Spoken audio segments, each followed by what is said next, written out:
बहुत समय पहले की बात है। एक गुरु का एक शिष्य बहुत ही वाचाल था। वह हर समय बोलता रहता, दिन भर इधर उधर की बातें करता। जब भी वह भिक्षा लेने के लिए जाता तो हर घर से एक नई कहानी लेकर आता और आश्रम के दूसरे शिष्यों को सुनाता। एक शिष्य की दूसरे शिष्य से बुराई करता और दूसरों के सामने अच्छा बनने का कोशिश करता। खुद के मुंह से ही खुद की तारीफ करता रहता और हमेशा ही गुरु के सामने खुद को उत्तम और बुद्धिमान साबित करने की कोशिश करता रहता। वह खुद को सभी शिष्यों से अलग और श्रेष्ठ मानता था। उसका कहना था कि मैं एक अमीर घर का लड़का हूँ। अगर मैं चाहता तो एक आरामदायक और सुविधाओं से भरा जीवन जी सकता था, लेकिन मैं वो सब छोड़कर यहाँ आ गया क्योंकि मुझे सत्य की खोज करनी है, खुद को जानना है, जीवन को जानना है। इसलिए मेरा त्याग तुम सबसे बड़ा है। एक दिन गुरु ने आश्रम के सभी शिष्यों को बुलाकर कहा, आप सभी को अगले 1 माह के लिए कोई ना कोई संकल्प लेना है, जिससे आपकी संकल्प शक्ति मजबूत होगी और आप में आत्मशक्ति का संचार होगा। आप सभी अपने अपने सामर्थ्य के अनुसार कोई सा भी संकल्प ले सकते हैं और 1 माह से पूर्व आप में से जिसका भी संकल्प टूटता जाए वह अपनी पुरानी दिनचर्या में वापस आते जाएं। सभी शिष्यों ने अपनी शक्ति के अनुसार छोटे बड़े संकल्प लिए और गुरु को अपने अपने संकल्प के बारे में बताकर वहां से चले गए। लेकिन वह बातोनी शिष्य खुद को सबसे अलग और बड़ा दिखाना चाहता था, इसीलिए वह सीधे गुरु के कुटिया में पहुंच गया और बोला, मैं कोई छोटा मोटा संकल्प नहीं लेना चाहता, बल्कि खुद की ही भांति एक बड़ा और महान संकल्प लेना चाहता हूँ। कृपया आप ही बताएं क्या संकल्प लेना चाहिए मुझे। उस वाचाल शिष्य की यह बात सुनकर गुरु मुस्कुराए और बोले, क्या तुम मेरे द्वारा दिए गए संकल्प को पूरा कर पाओगे? क्या तुम्हारे लिए उसे पूरा करना संभव होगा? वो तुम्हारे लिए संभव नहीं होगा, तुम उसे पूरा नहीं कर पाओगे, इसीलिए तुम खुद ही कोई संकल्प ढूंढ लो। शिष्य ने कहा, नहीं गुरुदेव, आप जो भी संकल्प मुझे देंगे मैं जरूर उसे पूरा करूंगा, आप बताएं तो सही।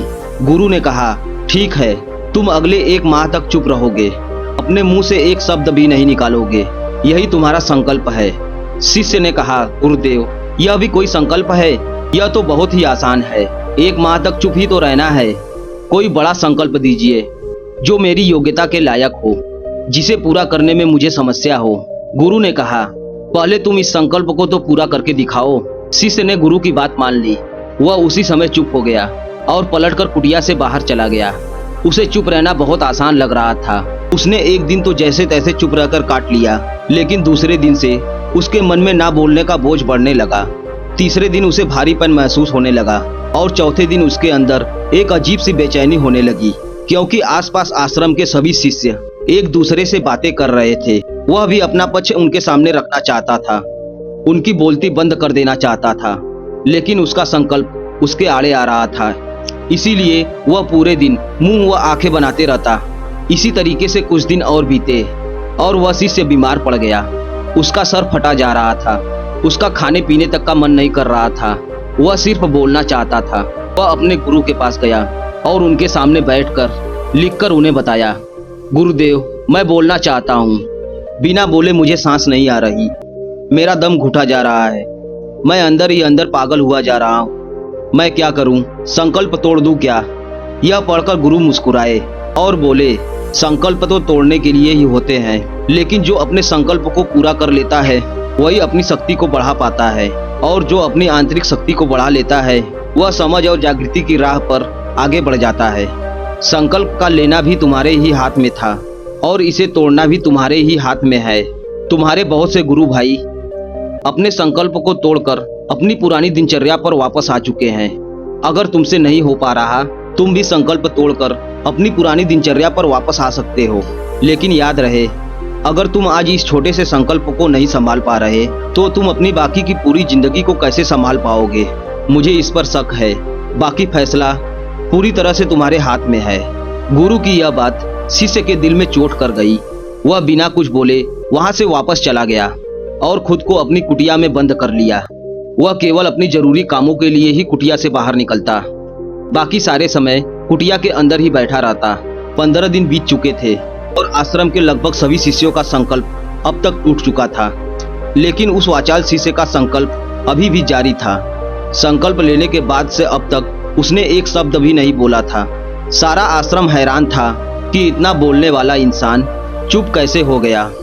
15 दिन बीतने के बाद वह दोबारा अपने गुरु के पास गया और लिखकर बताया, हे गुरुदेव, मैं बाहर से तो चुप हूँ, लेकिन मेरे भीतर बहुत सी आवाजें हैं, बहुत सी चीख पुकार और शिकायतें हैं। मैं अंदर ही अंदर बात करता रहता हूँ।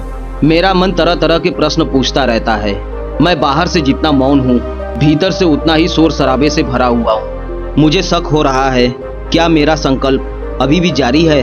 गुरु ने कहा, तुम्हारा संकल्प अभी भी जारी है, लेकिन जब तक लोगों की ये आवाजें तुम्हारे कानों में पड़ती रहेंगी, तुम्हारा मन बोलता रहेगा, क्योंकि इसे तो आदत है बोलने की।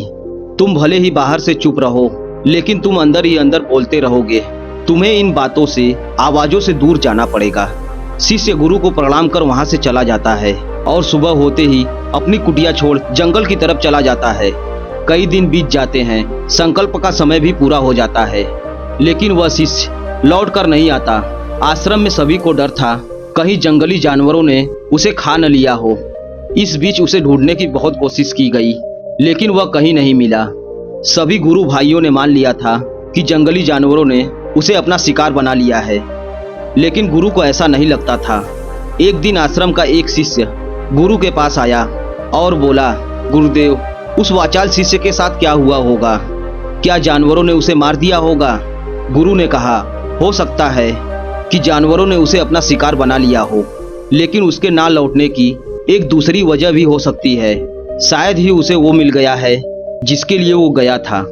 शिष्य ने पूछा, क्या ज्यादा बोलना इतना हानिकारक होता है? गुरु ने कहा, इंसान के बहुत सारे दुखों में से एक दुख ये भी है कि वह कभी भी चुप नहीं रह सकता, हमेशा कुछ न कुछ बोलता ही रहता है। सिर्फ हमारे बोलने के कारण हमारे आधे से ज्यादा दुख पैदा होते हैं। परिवार के अधिकतर झगड़ों की वजह हमारा बेमतलब बोलना ही होता है। हम में से कोई भी चुप नहीं रहना चाहता। हम बस सामने वाले को सुना देना चाहते हैं। जो भी हमारे मन में है सब निकाल कर उसके मन में बैठा देना चाहते हैं। उसे समझा देना चाहते हैं कि देख, तू गलत है और मैं सही। आखिर यह कहाँ तक उचित है, क्योंकि दूसरा भी तो यही कर रहा है। और इस तरीके से सब एक दूसरे की सड़ी गली बातों को ग्रहण कर रहे हैं। फिर समय के साथ उन्हीं बातों की परतों को गिनते रहते हैं और एक दूसरे को सुनाते रहते हैं। इस तरीके से सुनने और सुनाने का यह क्रम जिंदगी भर चलता रहता है, लेकिन इस नासमझी में हम खो देते हैं अपना समय, अपना जीवन और सबसे महत्वपूर्ण वो कीमती पल जो जिए जा सकते हैं, जिनको अनुभव किया जा सकता है, जिनमें आनंद को प्राप्त किया जा सकता है। लेकिन इसके बदले हमें मिलता क्या है? कुछ नहीं, सब व्यर्थ और बर्बाद हो जाता है। इस पागलपन में हमने क्या खो दिया, इसका एहसास सिर्फ उन्हीं लोगों को हो पाता है। बाकी लोग जिन्हें अपने आने का पता नहीं और उन्हें अपने जाने का भी पता नहीं होता। शिष्य ने कहा, तो फिर इसका समाधान क्या है? पूरी जागरूकता के साथ अपने विचारों को देखना, यही एकमात्र तरीका है सारी मानसिक समस्याओं का। वर्तमान में रहकर पूरी जागरूकता के साथ अपना काम करना जिंदगी में चमत्कारिक बदलाव ला देता है। उस वाचाल शिष्य को आश्रम छोड़कर गए 3 महीने हो चुका था, लेकिन उसकी कोई खबर नहीं थी। अब तक तो सभी गुरु भाइयों ने उसके वापस लौटने की उम्मीद छोड़ दी थी, लेकिन एक दिन वह आश्रम लौट आता है। उसे देखकर सभी के आश्चर्य और खुशी का ठिकाना न रहा। लेकिन अब वो नहीं था जो यहाँ से गया था, वह कुछ और ही बनकर वापस आया था। उसके अंदर एक गजब का बदलाव महसूस किया जा सकता था। आश्रम में आते ही सभी गुरु भाइयों ने उसे चारों तरफ से घेर लिया और बातें करने लग गए। वह भी अपने गुरु भाइयों से बातें करने लगा। उससे बात करने वाले सभी शिष्यों ने यह अनुभव किया, वह पहले जैसा उतावला और बातूनी नहीं रह गया था। उसके मुंह से एक एक शब्द बहुत ही सुलझे हुए और मधुरता के साथ निकल रहे थे। थोड़ी देर तक गुरु भाइयों से बात करने के बाद वह सीधा गुरु की तरफ चला गया। उसने गुरु के चरण छुए और कहा, गुरुदेव, क्या अब भी मैं मौन हूँ? क्या अब भी मेरा संकल्प जारी है? गुरु ने कुछ देर तक शिष्य के आंखों में बड़े ध्यान से देखा और कहा, हाँ, तुम अब भी मौन हो। तुम्हारे मुंह से एक भी शब्द निकल नहीं रहा और तुम्हारा संकल्प अभी भी जारी है। शिष्य ने कहा, गुरुदेव, जब मैं आश्रम से गया तो मैं मुंह से तो चुप था, लेकिन मेरे अंदर बहुत सी आवाजें थी। मन में बहुत से प्रश्न थे और वे बंद नहीं हो रहे थे। तो मैं जंगल में और गहरा चला गया, इस उम्मीद से कि वहाँ मुझे शांति मिलेगी और मेरे मन की बकबक कम हो जाएगी। लेकिन मैं जितना एकांत में जाता गया, मेरे अंदर की पुरानी से पुरानी आवाज़ मुझे भीतर से ही सुनाई देने लगी।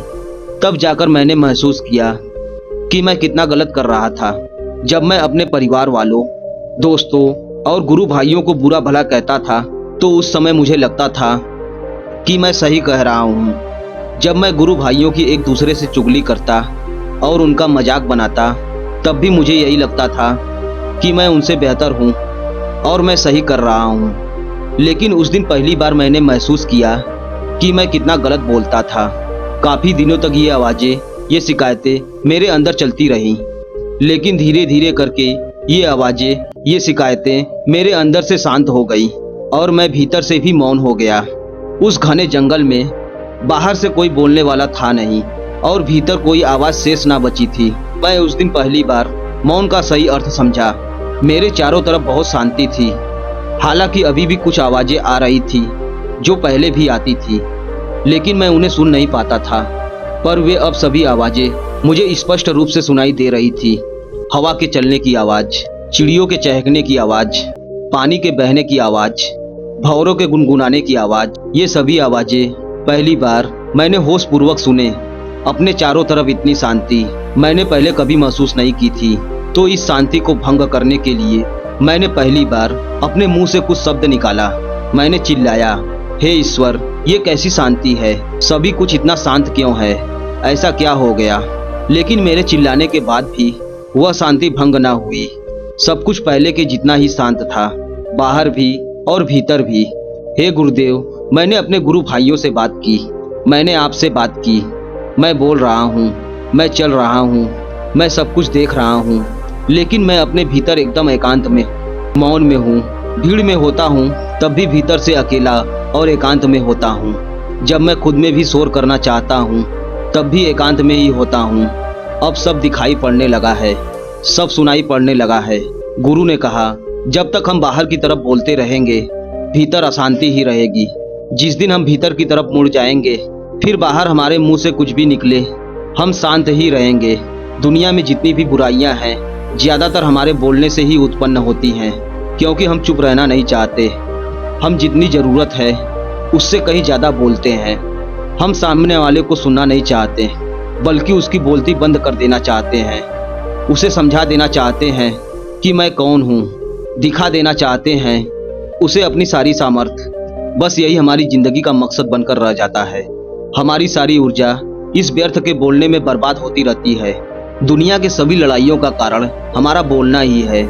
इसलिए हमें उतना ही बोलना चाहिए जितना ज़रूरत हो, क्योंकि व्यर्थ का बोलना ऊर्जा को नष्ट करना है और ये बोलना ही हमें कभी अपने भीतर की ओर लौटने नहीं देता, क्योंकि हमें ये बाहर की ओर खींचकर रखता है। और बाहर है ही क्या इस संसार के अलावा। लेकिन अगर अपने भीतर के संसार की ओर मुड़ना है तो अपने मुंह को बंद रखना चाहिए। इसीलिए जितने भी बुद्ध हुए, आत्मज्ञानी हुए, वे सभी एकांत की ओर भागे, ताकि उन्हें ज़्यादा बोलना न पड़े, ज़्यादा सुनना न पड़े। दोस्तों, कहानी यही समाप्त करते हैं। मिलते हैं नए वीडियो में नए मोटिवेशनल कहानी के साथ। धन्यवाद।